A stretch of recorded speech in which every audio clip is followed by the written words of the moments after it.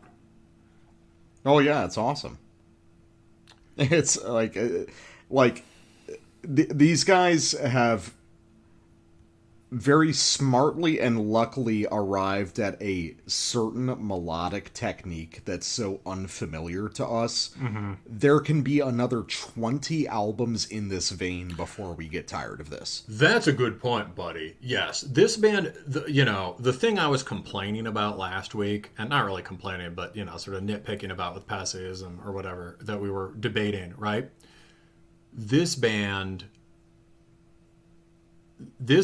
has their own harmonic vocabulary, right? Yes. And not just to a degree where they've added their own little spin on something, but to a degree where they have their own universe, right? Like it's in the same way that unlocking a whole new world for black metal to explore. It really is, dude. Because like if you think about that, and we've heard riffs like this. I mean, there are some riffs that sound kind of like really sick, sort of pentatonic-y, authentic folk riffing on like a Surrender of Divinity record or something. But it's like in between the like 200 BPM Marduk blasts, which I mean that has its own charm, right? But it's not this sort of like really deep exploration of these ideas, or like full development of it. And yeah, this sounds very like Thai black metal, or Thai. This is okay. Between this and the bands we've heard from Vietnam too, we're going to get the Sweden and Norway of a new sound. Yeah, and I'm looking forward to that. I think there's a lot of really cool shit happening in Southeast Asia right now. I mean, we've been covering that not just in black metal, but in other styles. Yeah, this band, they're similar feels. You identified it really well. That sort of aquatic kind of sounds kind of at times seems to embrace a feminine mood more than normal black metal. Yeah, we talked about that with the Vietnamese bands we featured, like Vong and El Cross. Sense of the like sort of a tactile quality to it often, like and you've described them as sort of like darkly dreamy. Mm-hmm. Very dreamy. Yeah, like it's very different while remaining very faithfully black metal. And so those all have the mood. Vong, there's there's a number of them. There's Compry has some of this. But this band has the harmonic vocabulary. Like this is like I don't know what strict Norse analogies to draw here, but in terms of like not depending on thrash and death metal anymore, and like having a sort of locally like distinct culturally rooted melody, like this is the moment. This is like those songs off of Live in Leipzig or whatever, right? Where it's like, oh, now they sound Norwegian. Hail! This is Brandon from Cromlech, and you're listening to Terminus.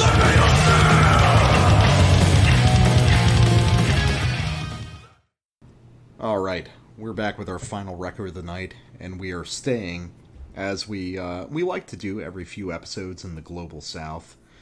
Although, technically, not the Global South from Narbeleth, since they are originally from Cuba in the Northern Hemisphere. But, yeah, you know what I mean. So Is Thailand in the Southern Hemisphere? Shit, now I gotta look it up. I think maybe by Global South you just mean places where it's even hotter than where you live. yeah. In essence, yes. I live in the American South, but perhaps not the Global South. And it looks like, Thailand might be below the equator. I don't know. I'm looking at a weird map. Anyway, so Narbeleth, originally from Cuba, now in Spain with Summa Cum Nox Arcana. This is their, fifth full-length record.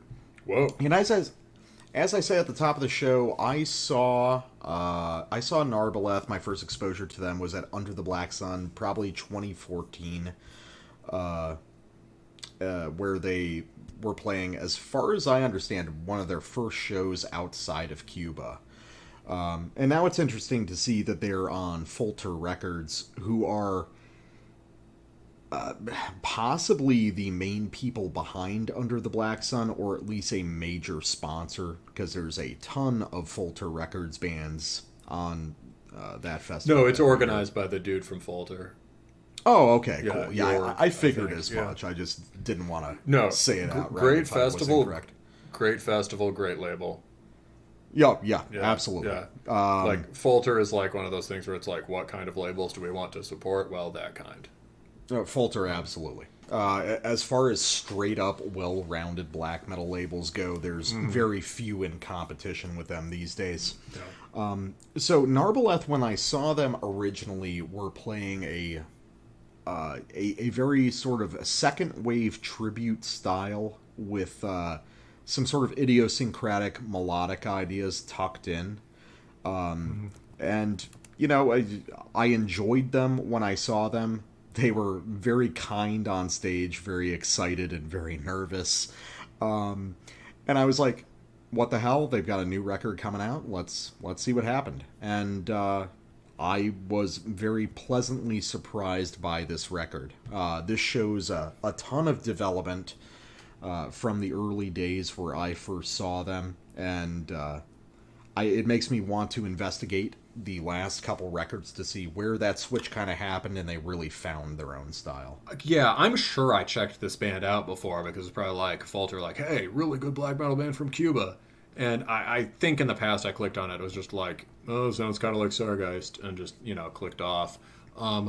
This is, I could have been right or wrong about that.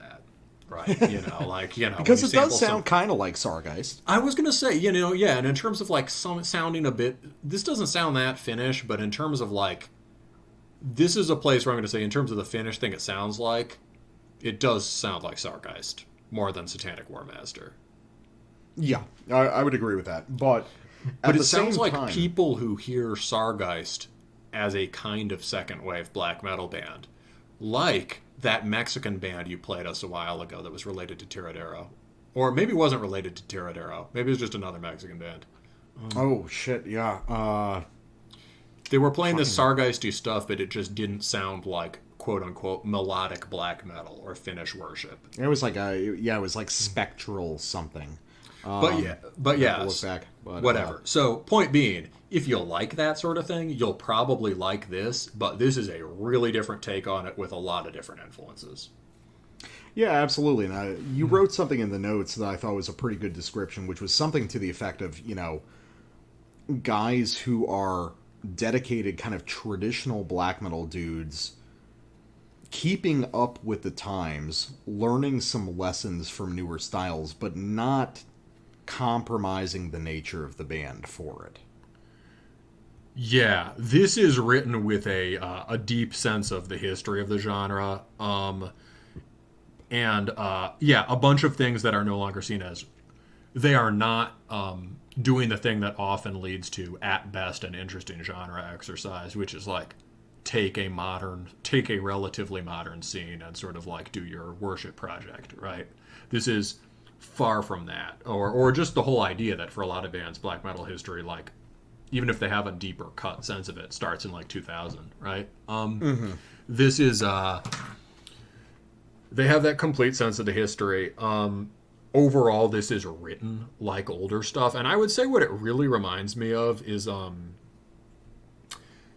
right around maybe a time when you weren't paying so much attention to black metal, although I think right around when you went Under the Black Sun.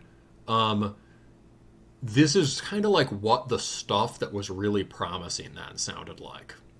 Okay. I've been thinking lately about like so like the sound now, right, is very melodic, very epic, even when it's not pagan black metal or solar black metal, even when it's satanic, it's very melodic, very epic. And the bands that foreshadow that, obviously the biggest one was Migla, right, who were at that festival. Yeah. And one of the best sets I have ever seen in my life. It was incredible. They played all of With Hearts Toward None. You like that set so much that I could probably tell someone else your story about that, but I mean it I mean it as a compliment.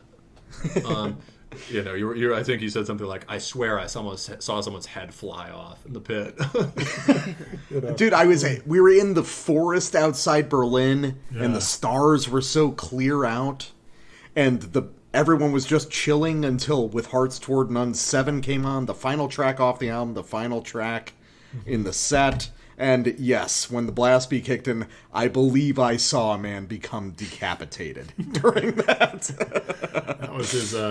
So, anyway, but back in the day, there were these other bands like, I mean, Arcana was still super popular then, and now they've been forgotten about. We were just talking about them with Bugad. Great band. Yeah, he said he really likes Arcana, and I was like, shit. And I think if anything, I need to give I've been blown hot and cold on them over the years. But Arcana, right, was very epic, very melodic, very simple and droning in ways that I appreciate. Really anticipates a lot of things that became popular now, right?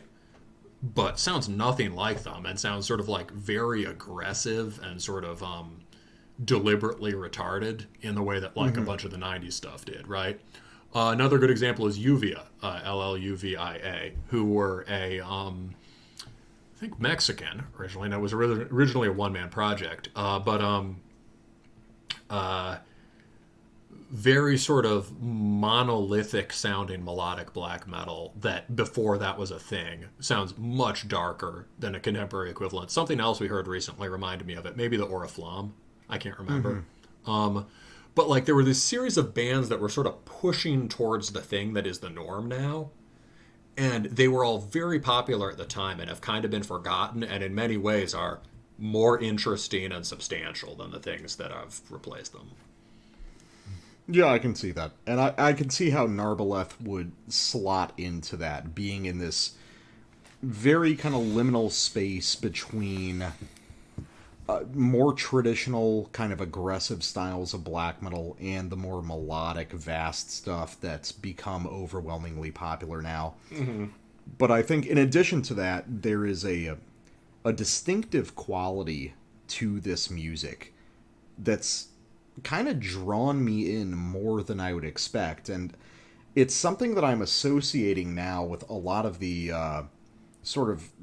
either South American or Spanish language bands that we've been covering, which is this sort of dreamy, oniric, nocturnal quality, but not just nocturnal in the sense of darkness in the night, but specifically centered sort of around the moon.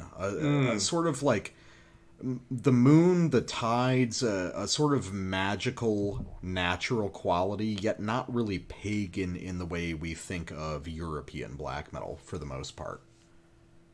Yeah. We were talking about sort of like chthonic, the Aztec gods of the cenotes, and like the sort of cisterns under the ground and shit.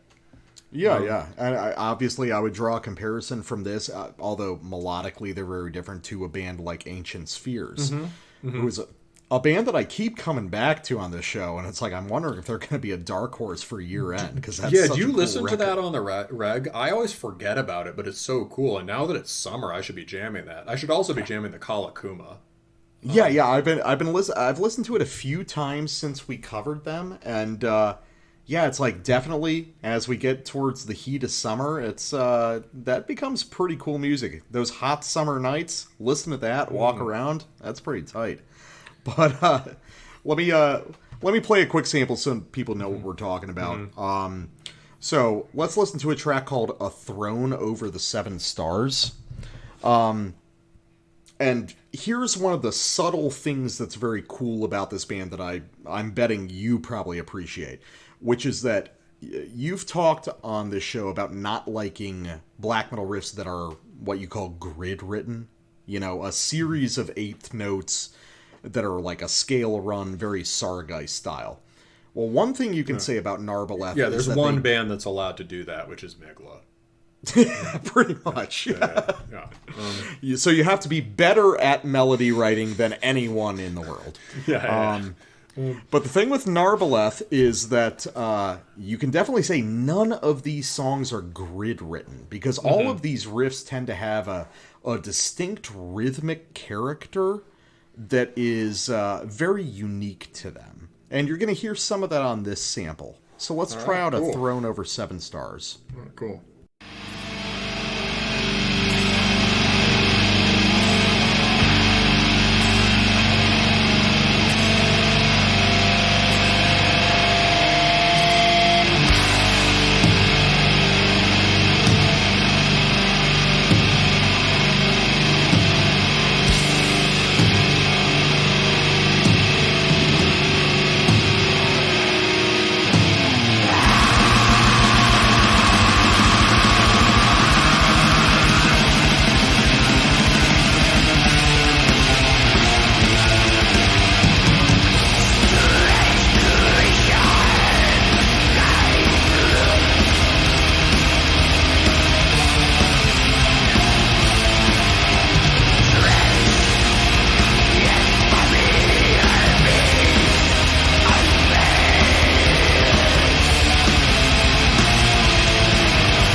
Wilkins likes it. Wilkins does like it. That is one of my very noisy kitty cats in the background. He can hear the moon and he's meowing at it. Yes, he is. Well, he's black and white, so, he's channeling the nocturnal essence. He's a tuxedo kitty. So one thing that I really like, I forgot to write in the notes, is that something these guys do a lot, which I've noticed is a feature of a lot of the Spanish bands that we've covered, is sections, long sections of 4/4 based riffs with a long kind of extended 6/4 fill or a 2-bar fill behind them. Where was that? Because that makes sense. There were some there's rhythms that were made for the riff. Yeah, there's 2 riffs in this section, in the sample, where they're doing that, where they have an extended kind of bar or 2 of fill, kind of augmenting the riff at the end after this extended sequence, which is cool. It's not set around a constant sort of 4/4 cyclic rhythm. There's a little bit more energy, a little bit more dynamic behind it. Dude, yeah. So when I saw that note, this is a record that just keeps getting better. I mean, I think this is a common theme for the records tonight. Obviously, the punk metal one is a little different from your sort of flavor, but for me at least, over the course of this episode, just each one of these I like better the more I hear it. Oh no, I agree. Yeah. They're all this Narbeleth thing is like it's got a sort of deceptive and enticing quality to it. It's like that's related to the lunar quality. I mean, there's because each time you hear it, you just hear more shit. So when I saw your note, for instance, the first time I heard this record wasn't that. I was like, yeah, this is a little different than I expected. This is solid, right? Yeah, not really my thing, but solid. It's like, oh, melodic black metal. Then I listened to it a second time and a third time, right? When I had some free time in which I didn't even have to listen to anything for Terminus, I listened to this again. This part, when I saw your note, that helped me latch in on some of the special parts, because that's right. I think I completely agree. That's the rhythms. Each of these really have distinct melodic shapes, and some of these are very elaborate. That sort of stately riff before like the last one is sophisticated. You know, you get your da da da da da da. If this was a grid written sort of cookie cutter, crank 'em out black metal riff, you just get the second B variation of that. Da da da da da da da da da da da da. There's your riff. Yeah. You know. Instead, it climbs the second time, and that little drop turns it around into like the whole. You get to the whole point of the riff right there. Right? It just sort of the rhythmic form changes right there halfway through the riff. And the one before it was just like, I almost felt like the heaviest riff in that sequence. There was a cool storming one at the beginning, also great, elaborate melody, but like the stately riff in the middle with just these sort of kind of major chords in it, just very solemn, has this sort of sweeping quality, and like, because sponsored by and contractually obligated to mention Dawn on every show, that reminds me of some of the more, I wouldn't say this record sounds like them particularly, but some of these more stately parts have a certain kind of sweeping majesty, deliberate pacing, and like way more chords in them than you'd expect in a way that's like Slaughter Son. Yeah. Well, I think I think a lot of the dynamics on this record are actually coming from the drum performance, which is pretty understated for the most part, but it's minimal, but it's intensely musical. Like, the way the drummer knows how to shift beats, especially in those extended fill sections, and how to bridge ideas from riff to riff, you know, in a more sophisticated way than simply stopping and starting again. You know, small syncopation ideas, none of it stands out very dramatically, but on a close listen, you start to realize, oh shit, this guy is a wonderfully musical drummer who really knows how to empower these riffs in a really dramatic way. Yeah, dude. Yeah, man. That is sick. You got anything more about that? Nah, man. Let's do some Moon songs. Oh, Moon songs. All right. So, yeah, like you said, very lunar. Moon of 1,000 Shapes. It's about the moon. This is a short song where a lot happens. This is one of the shorter songs on the record. And although the general mood here is, as you say, not aggressive, it's kind of stately, maybe lyrical, like kind of romantic. Yeah. I mean, it's a little like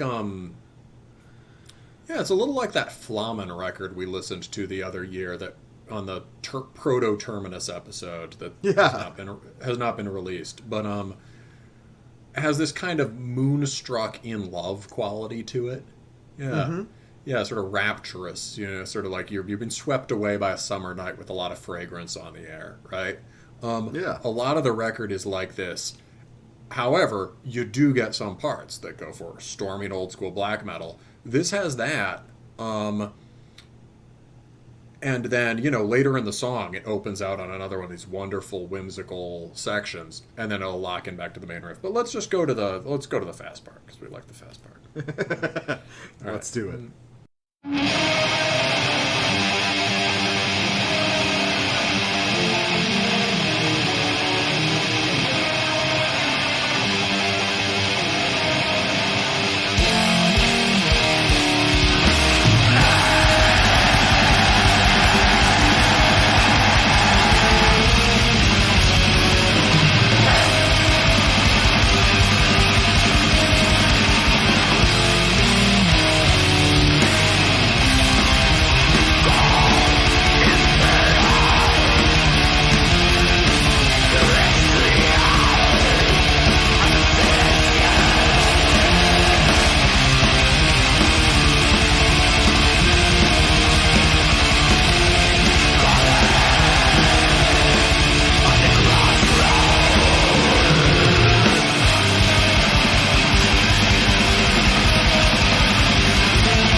dude, is this kind of a great record? Yeah, I think this is year-end material, like, possibly. Like, listening to this again, this is like, fuck, dude. This is, like, really sophisticated. Like, way more. You need a few listens to really get this. It's really sophisticated while it all remains in the format of, like, God, maybe it is as sophisticated as a 90s Swedish record. But it definitely feels more like on the sort of, it feels like the most sophisticated possible for a sort of underground, kind of like a straight ahead underground black metal band. But it's possible that this is so batting at the top of its league that it's like low key in the next league. You know what I mean? Yeah, like this is certainly better than many 90s Swedish bands with fancier guitar playing. Yeah, and I think it really is just due to how sophisticated the arrangements are. The writing is, I mean, the riffs are fantastic, but what were you going to say about the arrangements? Oh, well, now, specifically, I'm going back to those augmented extra long riffs. Mm-hmm, like, I was counting one off. I was pointing one out, one of those things during the sample. And I'm starting to realize, wow, like, half the riffs on this album are like that. Yeah, so I can't even hum the interval right, because there's actually such subtle harmonic stuff happening from riff to riff and within each riff. Yeah, and then they're always they'll start with a riff that is like an extremely like excellent A-level melodic black metal riff, but then they'll add the augment of a bar or two afterwards, which kind of disrupts the rhythmic flow of the music, but not in a jarring way. And I'm starting to pick up on more intricacies in the drumming here. Like, at the very beginning of the sample, there's a riff that's played only 2 times, the intro riff. But there's a fascinating sort of beat inversion thing the drummer does to bridge those 2 repetitions together. Switching the snare from the upbeat onto the downbeat again. And these are just, like, tiny things that don't matter much when you just listen to this record once. But as you listen to it more, you start to realize, holy shit, these guys really, really have a wonderful grasp of this stuff. Yeah, dude. I mean, even when they're not doing the extra bars at the end, they're just the way these riffs, have just contour and narrative even within a single riff is really impressive. There's... even when you were saying the one where they add the extra bar on the end on that, the da da da da da da da da da da, that's just the rhythm, right? That's a variation on a riff that they play straighter, no augment at the end before, right? And so you get variations even when they repeat the riff. The thing they do at the end, the head fake there, is hilarious. Right? Yeah. You think they're sort of like opening out into a sort of, well, eventually it does end on a tranquil part, but you think, okay, we're going to go into one of those stately mid-tempo parts again, right? And this just drop, da da da da, and you get your Senior Voland riff for like.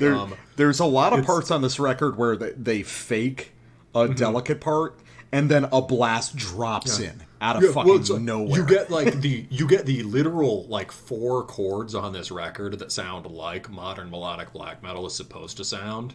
And of course they like knock it out of the park right there, and they finish the riff with this interesting modulation that makes it sound 90s again, or like early 2000s. Or just like them, because it doesn't sound dated at all. Basically they're just, yes, they are contemporaneously engaging with and wiping the floor with the whippersnappers. No, that's true. It's like actually what I would compare this to, very different melodically, but as far as the fusion of sort of traditional second wave ideas and modern melodic black metal ideas, I would compare it to Beyond the Moon, the Stars that you brought onto the show. A same sort of idea of guys who are dedicated to the old school but are keeping up with the times and taking the ideas they can use and infusing their style with it. Yeah, that's a good way of putting it. And also kind of, mood similarities. Also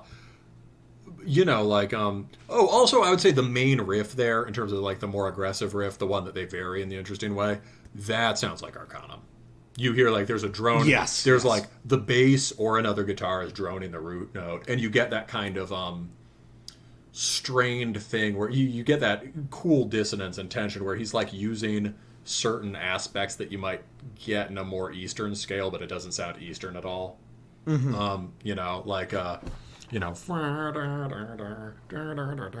That is the sort of that's one of the only riffs on this record that has a sort of like monolithic kind of ancient quality to it.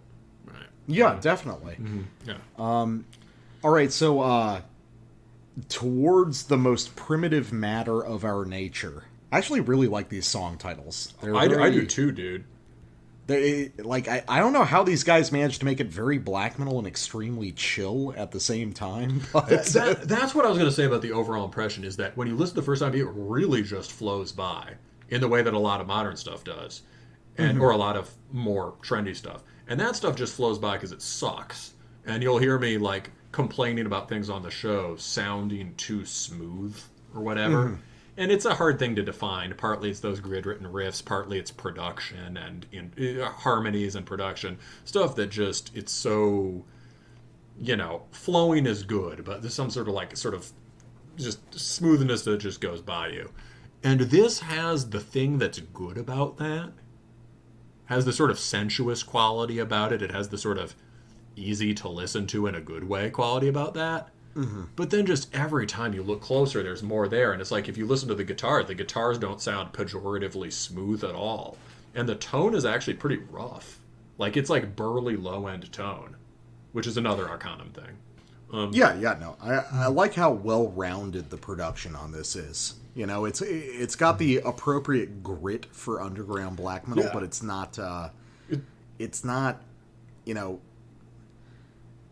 not so raw that you can't appreciate the sort of softer tones within it. Yeah, and like each riff, like 2/3 of the riffs are, there's some incredibly lush parts, and other than that, like most of the riffs are either gritty or have parts of them that are gritty. You know what I mean? Like this is really firing on all fronts. This is cool, dude. All right, so like I was saying, towards the most primitive matter of our nature. This is just really taking off when it comes to that kind of like languid, dreamlike Spanish atmosphere that I was talking about. This is let's go for a walk under the moon, man. Let's do it.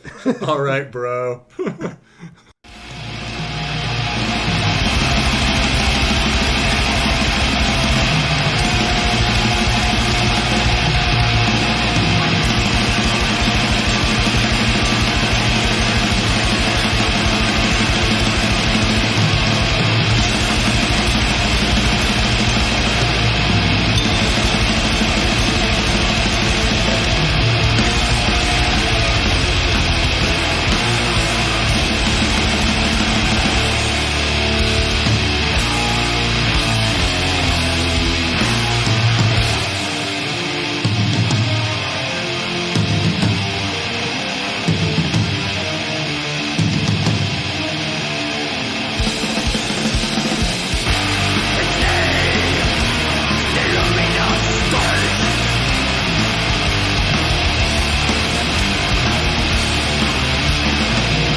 shit, I over-listened again. This is a great record. This is just so fucking good. Holy shit, dude. The baseline riff here is A-level, right? Yeah. And the number of A-plus riffs on this is, like, shocking. Yes. It's just, and they all sound like regular rhythm guitar-based black metal riffs. There's absolutely no flashy lead stuff here. There's no flashy lead stuff. There's no sort of...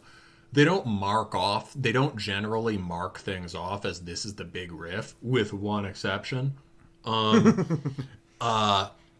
There's no gesture towards pop hook, or towards sort of flamboyant,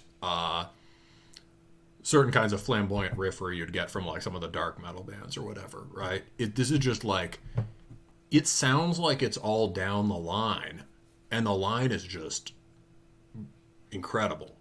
Right. Yeah, it's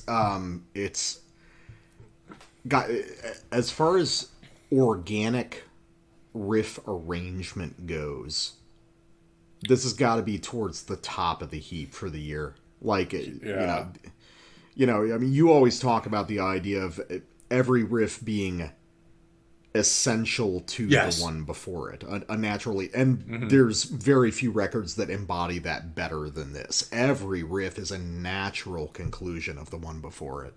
Gotta agree, man. Yeah. Like, I mean, that before the sort of slowdown, right, we were both just floored by that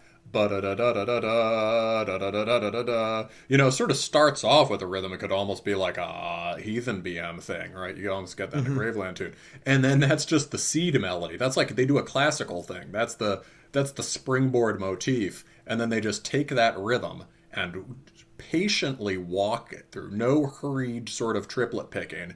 Da da da da da. They just follow that through like a fucking 24-note riff. I don't know. And I was telling you, like, that is how Dawn writes riffs on Slaughter Son. That could be off like Ride the Wings of Pestilence or something. Or I mean, not off it, but it's like it.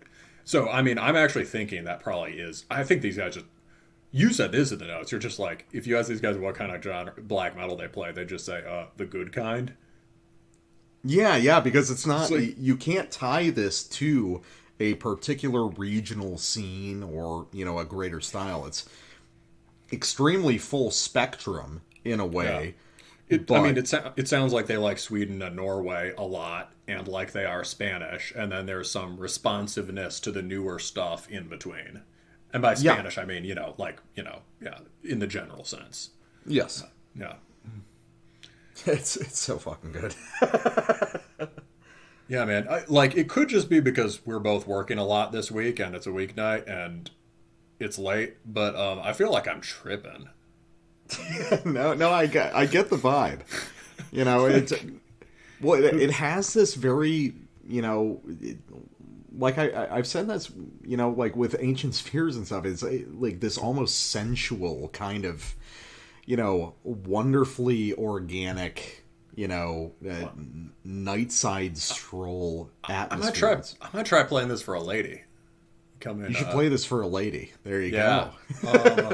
It's if a girl doesn't fuck you when you play Narbeleth, she's not your girl.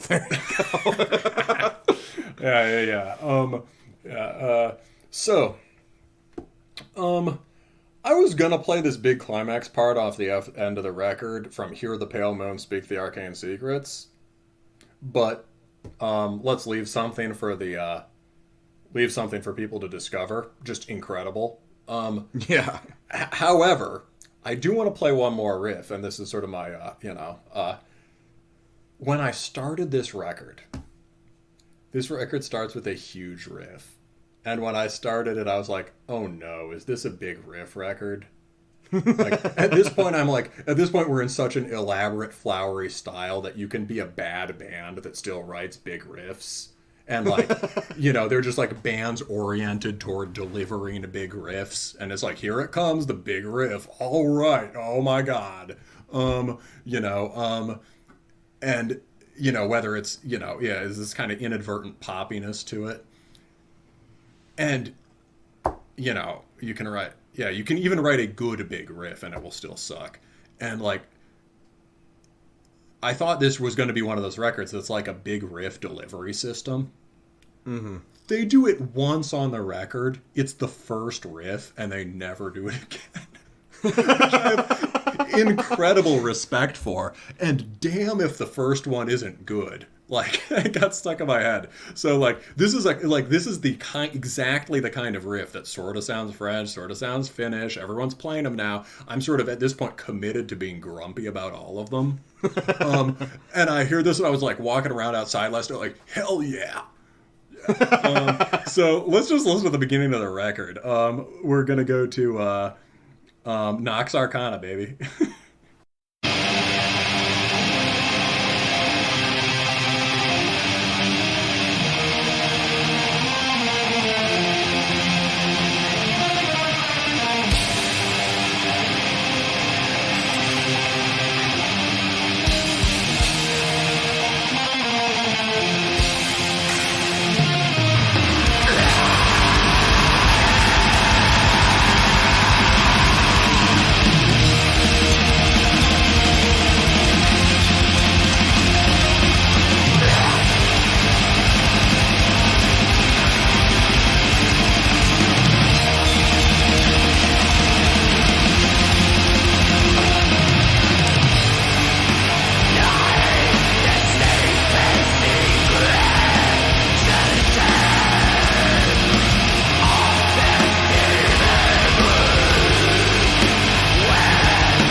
Well, if you're going to do the big riff delivery system thing, make it some big fucking riffs, I guess. Oh my god, man. That is just, like, so exciting.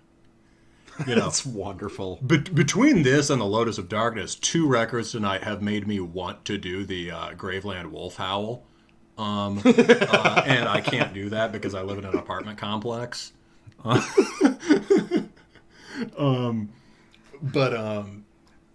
I don't think actually Graveland even does that. It's just bands that like Graveland do it. But like, God, I mean, yeah, what is there to say about, I guess, you know, as you would say, I like the riff.